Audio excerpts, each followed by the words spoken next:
स्वागत है आपका पद्मेश न्यूज में। मैं हूं अर्चना मिश्रा। बुलेटिन की शुरुआत में सबसे पहले रुख करते हैं आज की हेडलाइंस पर। समारोह पूर्वक मनाया गया मध्य प्रदेश का स्थापना दिवस। जिला मुख्यालय में आयोजित समारोह में जिला पंचायत अध्यक्ष रेखा बिसेन ने फहराया राष्ट्रीय ध्वज। लालबर्रा में कृषि कार्य कर रहे व्यक्ति की संदिग्ध स्थिति में मौत। जनपद सदस्य वैभव बिसेन सहित 15-20 लोगों पर बलवा का मामला कायम। रोड कंस्ट्रक्शन कंपनी के 2 कर्मचारियों से मारपीट का आरोप है इन लोगों पर। रजेगांव आरटीओ चेक पोस्ट के पास सड़क दुर्घटना में एक व्यक्ति की मौत। जिला शिक्षा केंद्र में तीसरी आंख की दरकार। राज्य शिक्षा केंद्र से नहीं जारी होता है बजट। जिला शिक्षा केंद्र अधिकारी ने भेजा प्रस्ताव। भारतीय मजदूर संघ पदाधिकारियों में ऊर्जा फूंकने जिला मुख्यालय पहुंचे क्षेत्रीय संगठन मंत्री धर्मदास शुक्ला। 17 नवंबर को दिल्ली में देशव्यापी आंदोलन को लेकर दिए दिशा निर्देश। और छात्रवाहिनी संघ के पदाधिकारियों ने पीजी कॉलेज पहुंचकर समर्थित सीआर का किया स्वागत। और अब समाचार विस्तार से। प्रतिवर्ष के अनुसार इस वर्ष भी जिला मुख्यालय सहित ग्रामीण अंचलों में मध्य प्रदेश स्थापना दिवस धूमधाम के साथ मनाया गया। बुधवार को मध्य प्रदेश स्थापना दिवस पर पुलिस परेड ग्राउंड में विभिन्न कार्यक्रमों के आयोजन किए गए। आइए आपको दिखाते हैं मध्य प्रदेश स्थापना दिवस समारोह पर आयोजित कार्यक्रम की एक झलक। 1 नवंबर 1956 को मध्य प्रदेश के गठन के बाद प्रतिवर्ष नवंबर की पहली तारीख को मध्य प्रदेश स्थापना दिवस मनाया जाता है, जिसमें विभिन्न कार्यक्रमों के आयोजन किए जाते हैं। प्रतिवर्ष के अनुसार इस वर्ष भी 1 नवंबर दिन बुधवार को पुलिस परेड ग्राउंड में मध्य प्रदेश स्थापना दिवस मनाया गया, जिसमें विभिन्न कार्यक्रमों के आयोजन किए गए। आयोजित इस कार्यक्रम की शुरुआत मुख्य अतिथियों के आगमन के साथ हुई, जिसके बाद जिला पंचायत अध्यक्ष श्रीमती रेखा बिसेन ने राष्ट्रीय ध्वज फहराया, जिसके बाद श्रीमती बिसेन ने मुख्यमंत्री का जनता के नाम संदेश का वाचन किया, जिसमें उन्होंने कृषि, व्यापार, रोजगार, अर्थव्यवस्था सहित अन्य क्षेत्रों की जानकारियां दी। कार्यक्रम में उपस्थित सभी जनों से मध्य प्रदेश की उन्नति की शपथ दिलाई गई।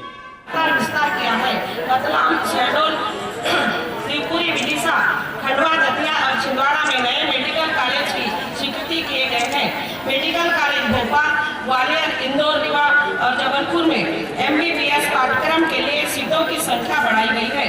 स्कूल शिक्षा में सुधार के लिए स्कूलों की संख्या के साथ साथ शिक्षा की गुणवत्ता पर विशेष ध्यान दिया गया है, जिससे शालाओं के बीच में स्वस्थ प्रतिस्पर्धा स्थापित होगी। प्रदेश में अगले वर्ष में शाला सिद्धि योजना के अंतर्गत शाला सुधार के लिए सर्वांगीण रूप प्रदेश में रोजगारोन्मुखी प्रशिक्षण नीति और स्वरोजगार समूह संवर्धन नीति बनाई गई है।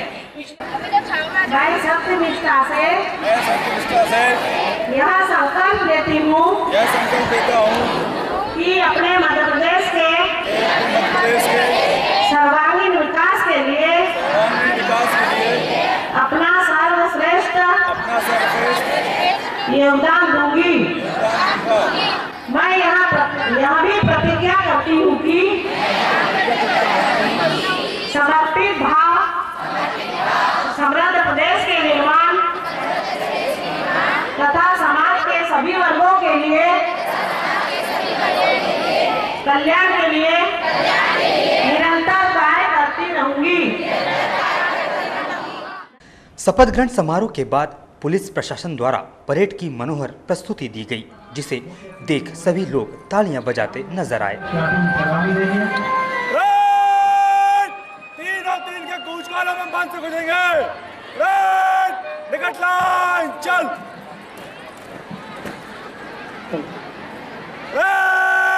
बगल सस। 3 और 3 में दाएं चलेंगे। दाहिने मुड़।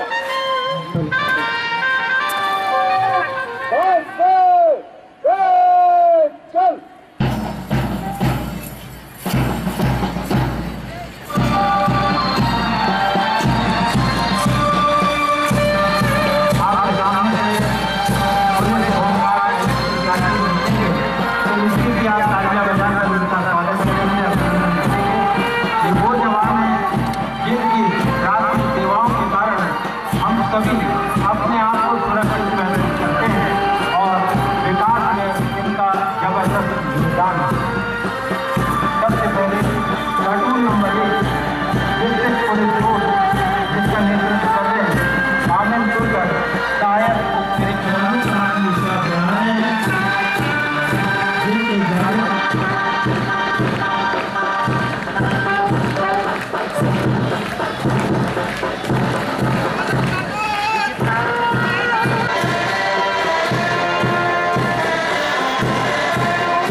परेड के बाद मध्य प्रदेश का गान गाया गया। वहीं विभिन्न स्कूलों के बच्चों ने नृत्य के माध्यम से जिले की संस्कृति को पेश किया।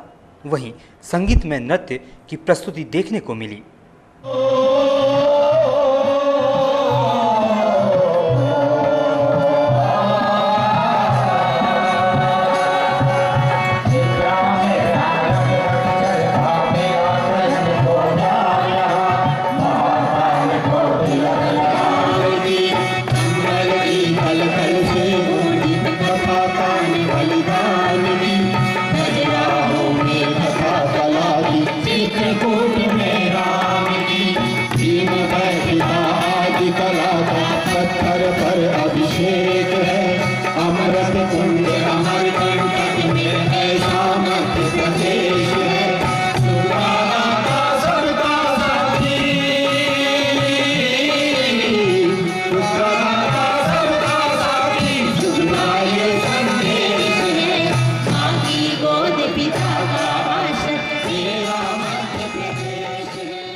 मेरा मध्य प्रदेश है।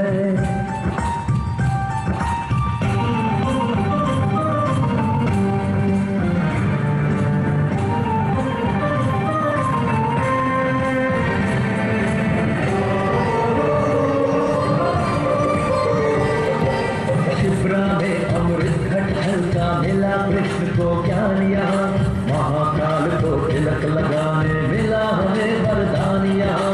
शिप्रा में अमृत घट हल्का मिला कृष्ण ओम भानवे नमः, ओम खगाय नमः। दिवाली पातियां साथ में रखते हैं, 29 राज्यों में 6400 जातियां साथ में रखते हैं। हम सवा अरब मिलकर एक स्वर में जनगण मन को गाते हैं। हम उत्तर से दक्षिण तक अमर तिरंगे को फहराते हैं। हम रेत समंदर को पतझड़ में नदियां हैं। इस धरती का कोई मोर सतरंगी जो राजधानी है। दुनिया में सबसे सच्चे सबसे अच्छे हिंदुस्तानी है। दुनिया में सबसे सच्चे सबसे अच्छे हिंदुस्तानी है।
कार्यक्रम के अंत में जिला प्रशासन द्वारा पंचायत स्तर पर उत्कृष्ट कार्य करने वाले पंचायतों के कर्मचारियों को सम्मानित किया गया। वहीं नगर पालिका द्वारा नवरात्र पर उत्कृष्ट मूर्तिकला, डेकोरेशन एवं स्वच्छता का संदेश देने वालों को सम्मानित किया गया। सम्मान समारोह के बाद वंदे मातरम का गायन कर समारोह का समापन किया गया। वारासिवनी में भी मध्य प्रदेश का स्थापना दिवस समारोह पूर्वक मनाया गया। यहाँ के वीरांगना रानी अवंतीबाई स्टेडियम में विधायक डॉक्टर योगेंद्र निर्मल द्वारा ध्वजारोहण किया गया। ध्वज सलामी के बाद राष्ट्रगान का गायन कर मुख्यमंत्री के संदेश का वाचन भी किया गया। इसके बाद स्कूली बच्चों द्वारा सांस्कृतिक कार्यक्रम प्रस्तुत किए गए।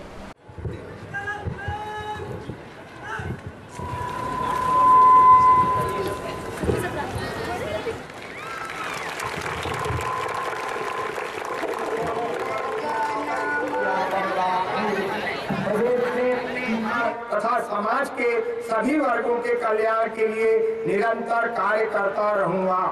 माँ की गोद पिता का आश्रय मेरा मध्य प्रदेश है, सुख का दाता सबका साथी शुभ का यह संदेश है। माँ की गोद पिता का आश्रय मेरा मध्य प्रदेश है, माँ की गोद।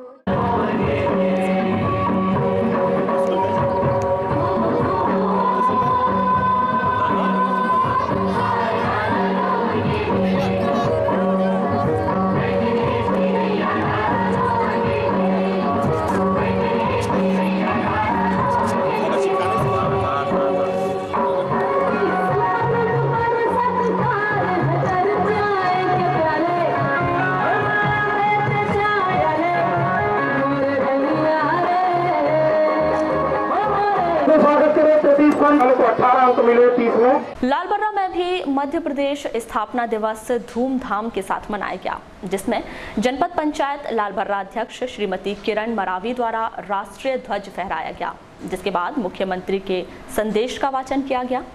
स्थापना दिवस के अवसर पर विभिन्न शैक्षणिक संस्थानों द्वारा रंगारंग कार्यक्रमों की प्रस्तुति दी गई, जिसे दर्शकों द्वारा खूब सराहा गया।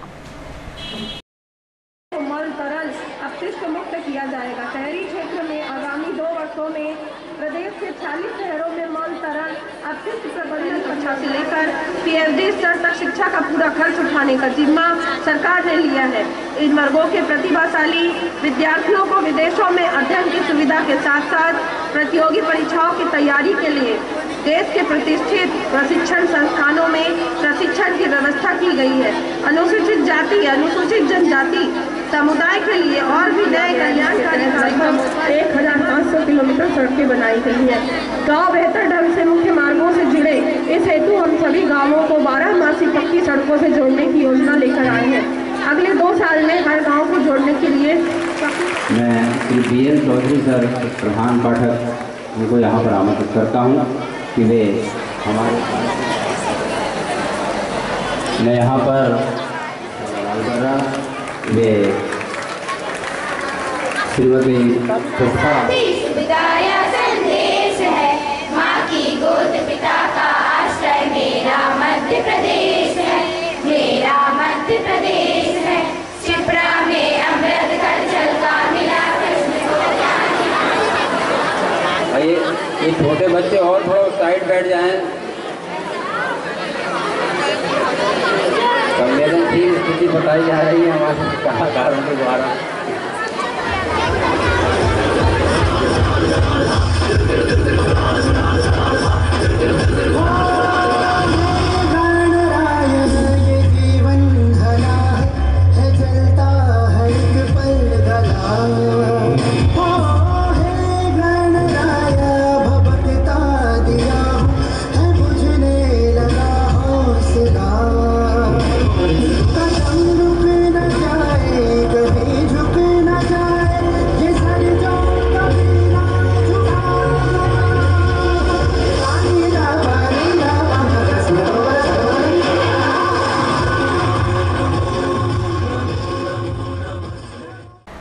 लालबर्रा क्षेत्र के ग्राम अमोली में खेत में परिवार के साथ कार्य कर रहे एक 26 वर्षीय व्यक्ति किशोरी मानेश्वर की संदिग्ध स्थिति में मौत हो गई। जानकारी के अनुसार किशोर मानेश्वर अपने परिवार के लोगों के साथ धान काटने खेत गया हुआ था। वहां से वह घास काटने चला गया। कुछ देर बाद उसके चिल्लाने की आवाज सुनकर परिजन वहां पहुंचे तो किशोर के गले में गहरा घाव बना हुआ था और उससे खून बह रहा था। हंसिये से श्वास नली कटने और अधिक खून बह जाने से उसकी मौत हो गई। यहीं धान काट रहे थे भैया, सभी लोग परिवार के? नहीं, अकेले थे मैं। आप अकेले? और वो लोग क्या कर रहे थे? बोझे बांध रहे थे। तो बाप बेटा दिए थे, घास काट के बोझे बांधते बांधते गया हो गया। अच्छा, ये भी घास काटने के लिए गए थे? वो तो घास काट के भी मालूम नहीं कि ये घास काटने आई है कि यह आई है, कोई मालूम नहीं है। फिर कैसे पता चला आपको? वो फड़फड़ाने लगे ना, क्या चीज फड़फड़ा रहे है, कहीं दौड़ता है जी। मैं तारी तुझे का चीज आए फड़फड़ से कहीं तो आए तो भैया तो भीड़ होती है। फिर उठा करके फिर मतलब सब गेंगे आने लगे भैया, रो रेट लग गए थे। बाबू की पीले धावड़त गए सब आदमी आए जब वो मालूम। सर क्या घटना पता चला? आज करीब 2 बजे की बात होगी। ईश्वरी प्रसाद अपने भाई, माँ और भाभी के साथ खेत में धान काट रहे थे जी। ये ईश्वरी प्रसाद थोड़ी मानसिक रूप से उसके भाई का कहना विक्षेपित था, तो वो मेड़ पे बैठा हुआ था। तो ये लोग थोड़ा धान काटने लगे।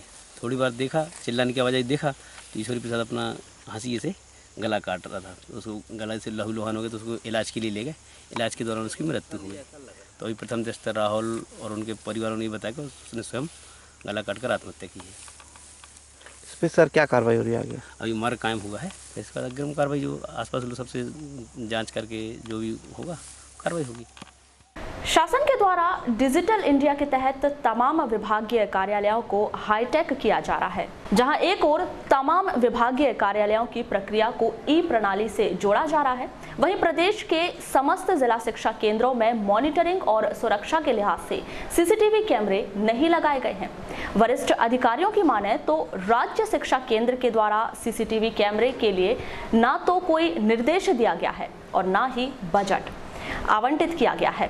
जिला मुख्यालय स्थित जिला शिक्षा केंद्र में भी सीसीटीवी कैमरे की निगरानी में अब तक नहीं है। हालांकि जिला शिक्षा केंद्र के अधिकारी सीसीटीवी के महत्व को समझते हैं, लेकिन उन्हें भी इस व्यवस्था के लिए राज्य शिक्षा केंद्र के आदेश का इंतजार करना पड़ रहा है। आपको बता दें कि शिक्षा विभाग का जिला शिक्षा केंद्र अहम हिस्सा है, जिसके द्वारा कक्षा 1 से लेकर कक्षा 8वीं की तमाम गतिविधियों को नियंत्रित व संचालित किया जाता है। इसके अलावा परीक्षा संबंधी अनेक गोपनीय सामग्री को भी जिला शिक्षा केंद्र में ही रखा जाता है, जिसकी सुरक्षा को लेकर केवल एक चौकीदार नियुक्त किया गया है, जिसके जिम्मे जिला शिक्षा केंद्र की सारी सुरक्षा व्यवस्था है। पद्मेश न्यूज से चर्चा के दौरान प्रभारी डीपीसी पीके अंगूरी ने क्या कहा, आइए जानते हैं। टेक्नोलॉजी को लेकर काफ़ी कुछ व्यवस्था तो है, लेकिन जैसे सीसीटीवी कैमरे और जो व्यवस्थाएं होनी है उस विषय में आप क्या कहना चाहेंगे? मैं तो ये चाहूँगा कि हमारे कार्यालय में सीसीटीवी कैमरे लग जाएं, और ये शासन इस पर हमें अनुमति देता है और आवंटन आता है तो बिल्कुल लगाएंगे। सीसीटीवी कैमरे से हमारे कार्यालय की जो मॉनिटरिंग अच्छे ढंग से हो सकती है, उसमें सुधार तो होगा। नहीं, हमारे तो पूरे दस्तावेज ऑनलाइन है, जो हम कार्य करते हैं उसका एक ऑनलाइन करते हुए हम अपने पास हार्ड कॉपी भी रखते हैं। सुरक्षा की दृष्टि से क्या? सुरक्षा की दृष्टि से चौकीदार है, कार्यालय की सुरक्षा है, लेकिन हमारे काम को और अच्छे तरीके से करने के लिए सीसीटीवी कैमरा आ गया तो मॉनिटरिंग बढ़िया हो सकती है। सर लगभग कितनी ऐसे सीसीटीवी? लगभग हमारे यहाँ 15 सीसीटीवी कैमरे की जरूरत पड़ सकती है। तो इसके लिए आपके द्वारा क्या प्रयास किए? हमारे यहाँ अभी ऐसा कोई मापदंड नहीं है और न ही शिक्षा केंद्र के कोई ऐसे सीसीटीवी कैमरा लगाने का कोई निर्देश है और न ही हमने भी मांग किया है। तो सर राज्य शिक्षा केंद्र के अंतर्गत जितने विभागीय कार्यालय आते हैं, तो क्या कहीं पर भी सीसीटीवी की व्यवस्था नहीं? जहाँ तक मेरी जानकारी में सभी जिला शिक्षा केंद्र और जो ब्लॉक मुख्यालय में बीआरसी कार्यालय है उनमें सीसीटीवी कैमरे का प्रावधान है। वारासिवनी बालाघाट रोड पर बंजारी माता मंदिर के पास डोंगरिया में मंगलवार की शाम 7:30 बजे रामराज रोड कंस्ट्रक्शन कंपनी के कर्मचारी धर्म सिंह राजपूत और मुकेश सोन बिरसे के साथ मारपीट के मामले में वारासिवनी पुलिस ने वैभव बिसेन, दयाराम बाजनघाटे सहित 15-20 लोगों के खिलाफ मारपीट किए जाने का मामला दर्ज कर लिया है। आपको बता दें, बंजारी के पास मिट्टी के खनन को लेकर सड़क निर्माण कंपनी के कर्मचारियों और ग्राम पंचायत गर्रा के लोगों के बीच विवाद हो गया था, जो मारपीट में बदल गया था। मारपीट की इस घटना में घायल सड़क निर्माण कंपनी के 2 लोग धर्म सिंह राजपूत और मुकेश सोन बिरसे को जिला अस्पताल में भर्ती किया गया। इनमें से अधिक चोट लगने से घायल धर्म सिंह राजपूत को नागपुर रेफर कर दिया गया है।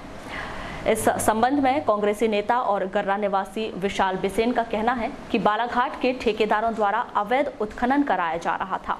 इसकी शिकायत मिलने पर जनपद सदस्य और ग्राम पंचायत के पंचों के साथ वह वहां पहुंचे थे। यहां पता चला कि ठेकेदारों द्वारा कोर्ट अनुमति नहीं ली गई थी।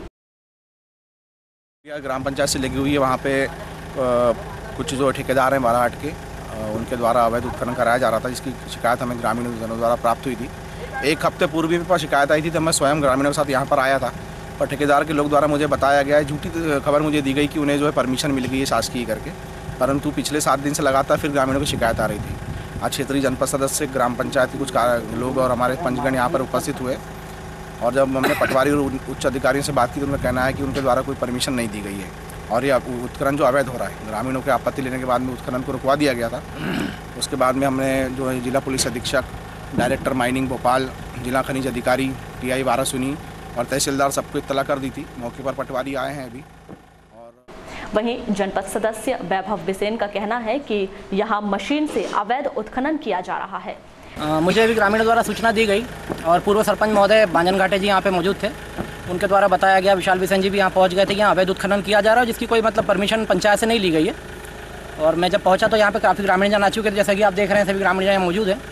और ठेकेदार के कुछ लोग यहाँ पे उपद्रव कर रहे थे, जबरन खुदाई कर रहे थे, जिसकी मतलब माननीय विशाल बिसेन जी द्वारा जो है एसपी साहब से टेलीफोन के माध्यम से शिकायत कर दी गई है। और जहाँ तक कि मेरी जानकारी है पुलिस वहाँ से निकल चुकी है आने के लिए। और आप जैसे कि देख रहे हैं कि यहाँ पे जो जिस तरीके से अवैध उत्खनन कई हज़ारों क्यूबिक मीटर के मतलब मापदंड में किया जाएगा कि हज़ारों क्यूबिक मीटर का उत्खनन अवैध तरीके से कर लिया गया है, जिसकी हम जो है माइनिंग अधिकारियों से सूचना देकर के शिकायत कर रहे हैं। और हम ये चाह रहे हैं कि जिस तरीके से मतलब मध्य प्रदेश शासन के नियम है अवैध उत्खनन के विरोध में कि जो भी गाड़ियाँ पकड़ाती है उनके गाड़ी मालक के विरुद्ध में धारा 379 चोरी का अपराध पंजीबद्ध करना है। इस मारपीट की घटना में घायल मुकेश सोनविरसे का कहना है कि प्लांट में मशीन को शिफ्ट किया जा रहा था, तभी 15-20 लोगों ने आकर उनसे मारपीट की।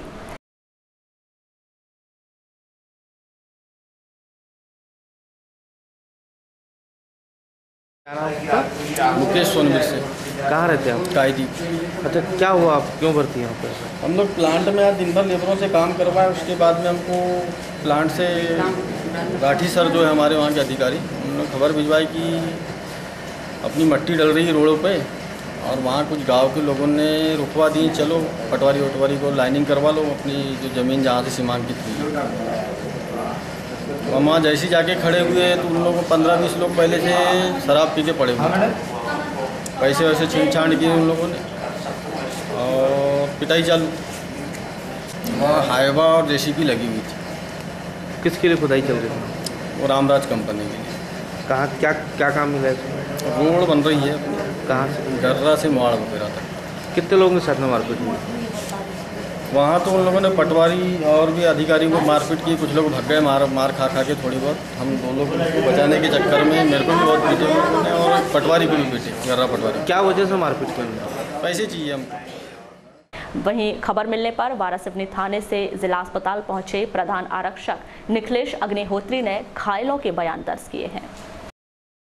इसमें रामराज कंपनी कोई लाजिंगाना ऑफिसर है, उनके द्वारा बताया गया कि उनके साथ कुछ तत्वों ने मारपीट की है डोंगरिया में, जहाँ उनकी जेसीबी मशीन लगी थी वहाँ पहुंचकर कथन लिए गए। कथनों के आधार पर जो जानकारी और उसमें विस्तृत जांच की जाएगी, उसके आधार पर वरिष्ठ अधिकारियों के दर्शन में कार्रवाई की जाएगी। कुछ नाम भी लिए क्या? उन्होंने कुछ नाम लिए हैं ग्रामीणों के, तो ग्रामीणों के द्वारा ऐसा मारपीट किया गया करके कार्रवाई जाँच में। हाँ, अभी जांच में है, कार्रवाई की जाएगी। क्या वजह से मारपीट की? उनका कहना है कि वहाँ पे हमारी पोकलेट मशीन लगी थी सड़क बनाने के काम में, मिट्टी खोदने थे, और उनके द्वारा ग्रामीणों द्वारा आकर के बोला गया कि यहाँ पे आपके पास अनुमति नहीं है। और उन्होंने बताया कि जो मार खाए उन्होंने बताया कि हमको ग्राम पंचायत डोंगरिया के सरपंच द्वारा मौखिक रूप से जानकारी दी गई है अनुमति करके, लेकिन लिखित में है या नहीं है जाँच के सामने आएगा। छात्र संघ चुनाव के बाद राष्ट्रीय छात्रवाहिनी के पदाधिकारियों ने बुधवार को शासकीय जटाशंकर त्रिवेदी महाविद्यालय में छात्रवाहिनी संघ से जुड़े कक्षा प्रतिनिधियों का स्वागत किया। इस दौरान संगठन के तमाम पदाधिकारी मौजूद रहे।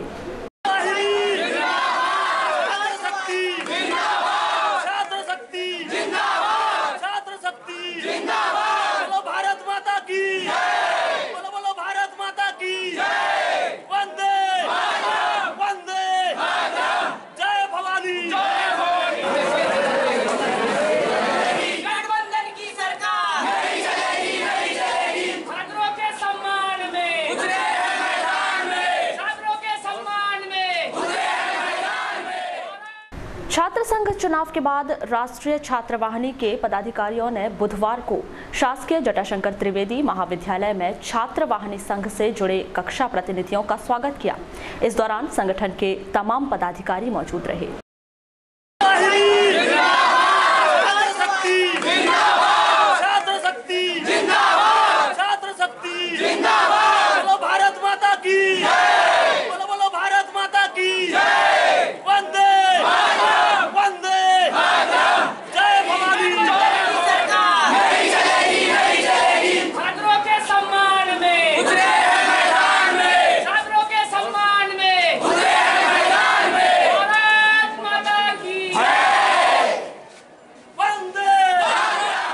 ग्रामलिंगा में एक व्यक्ति ने कीटनाशक दवा का सेवन कर लिया।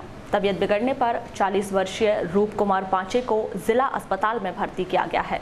जानकारी के अनुसार खेती किसानी करने वाले इस व्यक्ति ने मंगलवार को शराब पी थी। पत्नी द्वारा उसे शराब पीने से मना किया जाता था, लेकिन इसके बाद भी उसने शराब पी थी। इस पर दोनों पति पत्नी में विवाद हुआ और इसी बीच रूप कुमार ने खेत में रखी कीटनाशक दवा का सेवन कर लिया। महिला कांग्रेस की पदाधिकारियों ने 1 नवंबर को प्रधानमंत्री के नाम एक ज्ञापन जिला प्रशासन को सौंपा।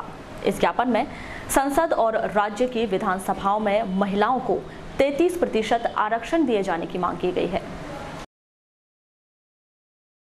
महिला कांग्रेस की तरफ से कलेक्टर साहब को एक ज्ञापन देने आए थे और उसका उद्देश्य यह है कि 33% हम विधानसभा लोकसभा में महिलाओं के लिए आरक्षण मांग रहे हैं, क्योंकि निकाय के जो चुनाव हुए हैं उसमें जो महिलाओं को आरक्षण मिला है उसमें महिलाओं ने अपनी क्षमता, अपनी कार्यशैली का परिचय दे दिया। आज तक मध्य प्रदेश में या पूरे हिंदुस्तान में देखिए कि जहाँ जहाँ महिलाएं हमारी नगर पालिका, नगर निगमों में अध्यक्ष बनी हैं, पार्षद बनी हैं, जिला पंचायतों में हमारी महिलाएं चुनकर आई हैं, उन्होंने एक मिसाल कायम की है।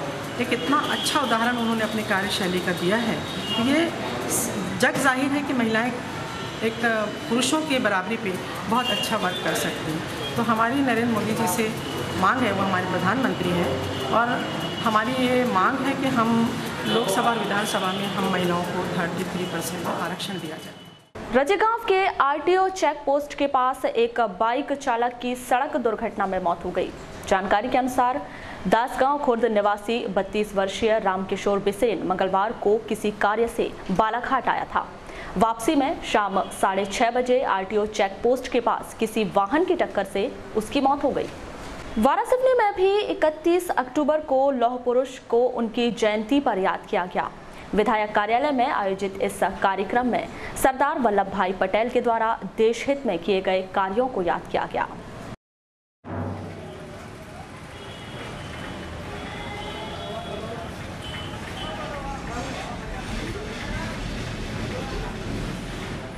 अपने जीवन की संक्षिप्त जानकारी ऐसी थी। गुजरात में वो पैदा हुए, उनका पेशा वकालत का था और वो स्थापित एडवोकेट थे।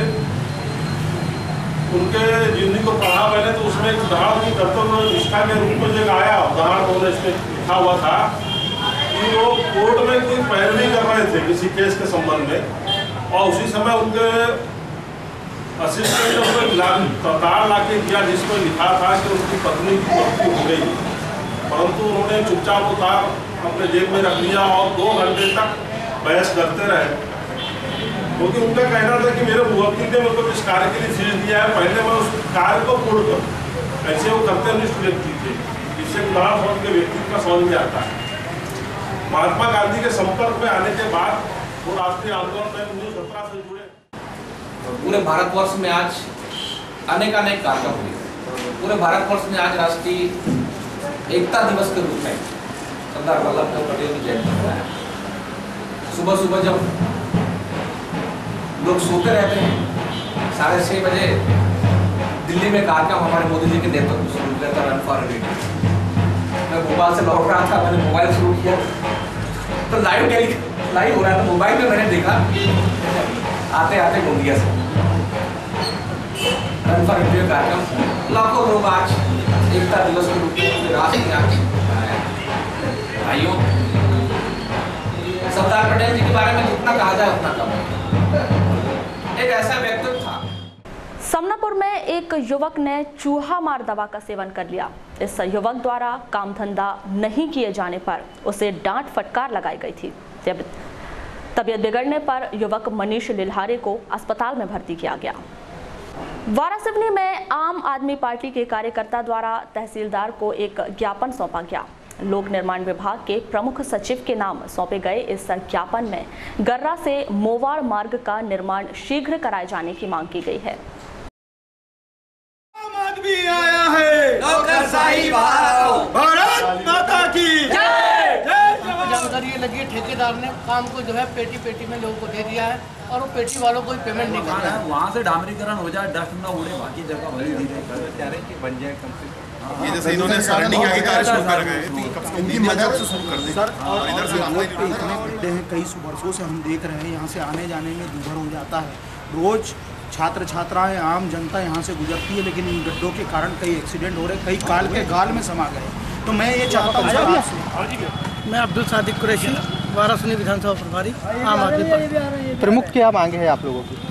हमारी प्रमुख मांगे ये है कि जो विगत 14 वर्षों से गर्रा से मोहाड़ रोड जो बन रही है, वर्तमान में अभी देखने में यह आया है कि जो वर्तमान जो कंपनी को ठेका दिया गया है, कल्याण कंपनी, हमें जानकारी मिली है कि उसने एक विज्ञापन निकाला और पेटी कॉन्ट्रैक्टर को आमंत्रित किया, और वो पेटी कॉन्ट्रैक्टर को आमंत्रित करके सारा काम पेटी में बांट दिया है, और काम की गति बहुत धीरे चल रही है। हमको सुनने में आया है कि जो पेटी कॉन्ट्रैक्टर है उनको भी समय पे पेमेंट नहीं कर रहा है, और इस कारण जो है रोड बनने में विलम्ब भारी हो रहा है, और जिसके कारण मनमानी धूल डस्ट उड़ रही है। इसके पहले हम लोगों ने एनजीटी के चीफ जस्टिस को जो है ज्ञापन दिया था, जिसमें हमने समस्या को ये क्या है, 14 वर्ष पूर्व में से ये जो सड़क बन रही है गर्रा से नवेगांव, और अभी वर्तमान में शुरू हुई कटंगी से वाराणसी, ये दोनों मार्गों की स्थिति इतनी दयनीय हो गई है, और इस पर जितने भी टेंडर हुए हैं, जैसे कि आपके 14 वर्ष पूर्व में 17 करोड़ रुपए में ये ठेका स्वीकृत हुआ था। उस 17 करोड़ रुपए में ठेकेदार पूर्व में ही काम छोड़कर भग गया। उसके बाद में 6 करोड़ रुपया इसको विशेष मरम्मत मद से फिर रिपेयरिंग कराया गया। उसके बाद में फिर इसको MBL कंपनी को 96 करोड़ रुपए में दिया गया। उसके बाद में अभी MBL कंपनी ने भी समय सीमा में काम नहीं किया, तो उसको अभी इस पर 93.75 करोड़ रुपए में फिर से पुनः दिया गया। इस तरह लगभग 200 करोड़ रुपए 17 करोड़ की लागत से 200 करोड़ रुपए पे पहुंच गई। लालबर्रा में यूथ कांग्रेस और NSUI के पदाधिकारियों द्वारा 31 अक्टूबर को पूर्व प्रधानमंत्री स्वर्गीय इंदिरा गांधी की पुण्यतिथि पर अस्पताल में फलों का वितरण किया गया। इस अवसर पर सभी कांग्रेसियों ने प्रियदर्शनी के कार्यों को याद भी किया।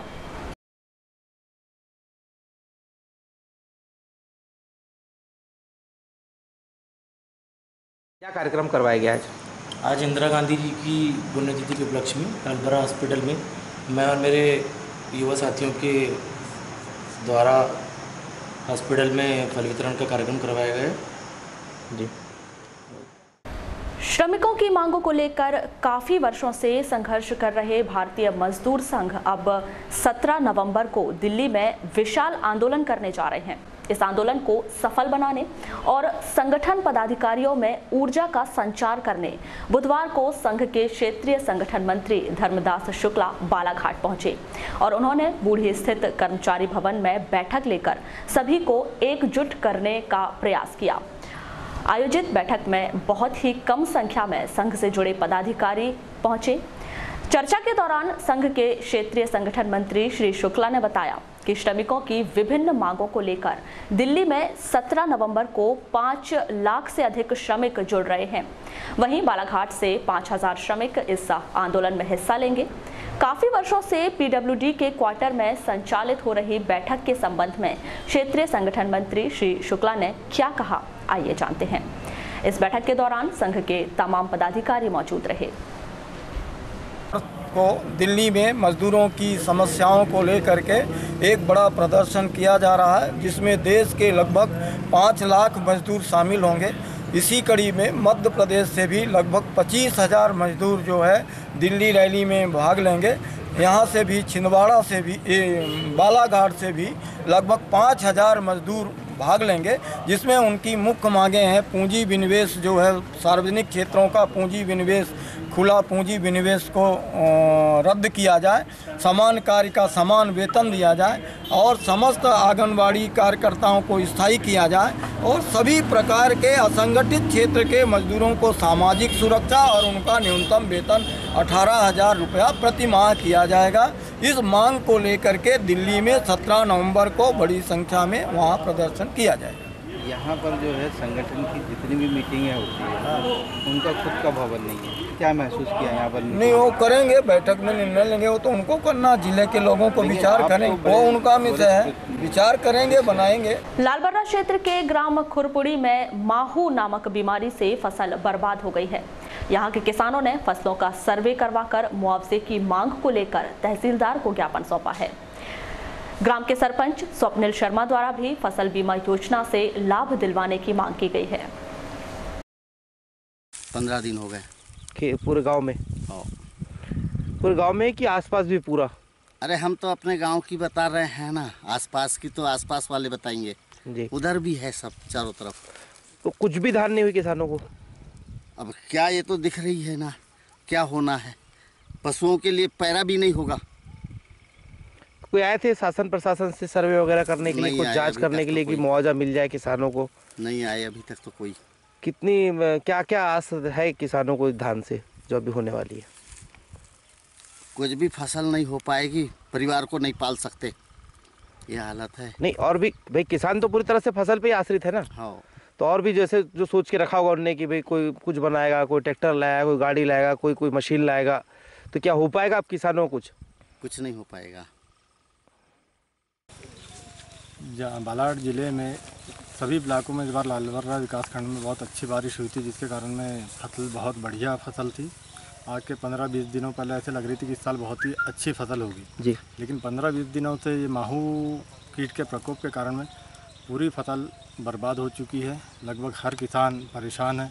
हर किसान ने 3-3, 4-4 बार माहू की दवाई का स्प्रे भी किया, जिससे माहू कीट कंट्रोल भी नहीं हो पाया। धान की फसल, कपास की फसल में आके ये उनका रस चूसते हैं और बालियों को जाने वाला दूध, प्रोटीन ताकत जो रहती है पौधे की, वो उनको चूस लेते हैं और पौधा बिल्कुल अधमरे टाइप के ढाल हो जाता है, गिर जाता है। ये जो फसल ये सोई हुई है तो ये माहू कीट की वजह से सोई है? जी बिल्कुल, ये माहू कहते हैं और कर्ज उठाते हैं। वहाँ पे भी मैंने पंचायत के माध्यम से आवेदन किया है सर्वे के लिए। कितने किसान प्रभावित हुए अपने यहाँ? पर मेरे यहाँ तो लगभग 90 से 100% किसान, हर कोई, किसी की मात्र कुछ भर जगह ठीक होगी, नहीं तो लगभग सभी प्रभावित हैं। पूरा मतलब गाँव? पूरा गाँव। चलते चलते एक नजर आज की हेडलाइंस पर एक बार फिर। समारोह पूर्वक मनाया गया मध्य प्रदेश का स्थापना दिवस। जिला मुख्यालय में आयोजित समारोह में जिला पंचायत अध्यक्ष रेखा बिसेन ने फहराया राष्ट्रीय ध्वज। लालबर्रा में कृषि कार्य कर रहे व्यक्ति की संदिग्ध स्थिति में मौत। जनपद सदस्य वैभव बिसेन सहित 15-20 लोगों पर बलवा का मामला कायम। रोड कंस्ट्रक्शन कंपनी के 2 कर्मचारियों से मारपीट का आरोप है इन लोगों पर। रजेगांव आरटीओ चेक पोस्ट के पास सड़क दुर्घटना में एक व्यक्ति की मौत। जिला शिक्षा केंद्र में तीसरी आंख की दरकार। राज्य शिक्षा केंद्र से नहीं जारी होता है बजट। जिला शिक्षा केंद्र अधिकारी ने भेजा प्रस्ताव। भारतीय मजदूर संघ पदाधिकारियों में ऊर्जा फूंकने जिला मुख्यालय पहुंचे क्षेत्रीय संगठन मंत्री धर्मदास शुक्ला। 17 नवंबर को दिल्ली में देशव्यापी आंदोलन को लेकर दिए दिशा निर्देश। और छात्रवाहिनी संघ के पदाधिकारियों ने पीजी कॉलेज पहुंचकर समर्थित सीआर का किया स्वागत। तो ये थी अब तक की खास खबरें। अगले न्यूज बुलेटिन के साथ फिर मुलाकात होगी, तब तक के लिए नमस्कार।